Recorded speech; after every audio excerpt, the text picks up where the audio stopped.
না, আমরা আমাদের দেশের লোকপ্রিয় প্রধানমন্ত্রী শ্রী নরেন্দ্র মোদীজি যে লোকপ্রিয় প্রোগ্রাম আছে মন কি বাত, ওটা আমরা সকালেই শুনলাম।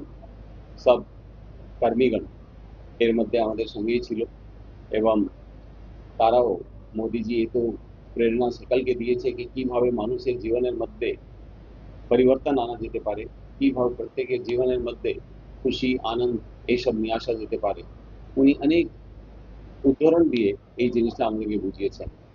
তারপরে প্রোগ্রাম শেষ হওয়ার পরে আমি তো যেখানেও যাচ্ছি সেখানেই একটাই জিনিস বুঝতে পারছি কি কর্মীদের উপরে যে ধরনের অত্যাচার 21-এর অ্যাসেম্বলি ইলেকশনের পরে হয়েছে ওটাকে ওরা ভুলতে পারছে না। তাও সবকিছু থাকা সত্ত্বেও তারা বিজেপির সঙ্গে আছে এবং একটা পরিবর্তন তাদের মনের মধ্যে আশা আছে।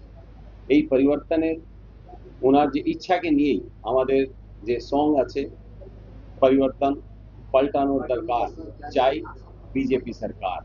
তো ওই গানটা এখানে হলো, সকলেই কর্মীগণ এটাতে খুব উৎসাহ পেয়েছে আর ওটাতে সবাই খুব ইমোশনাল হয়ে গেছে।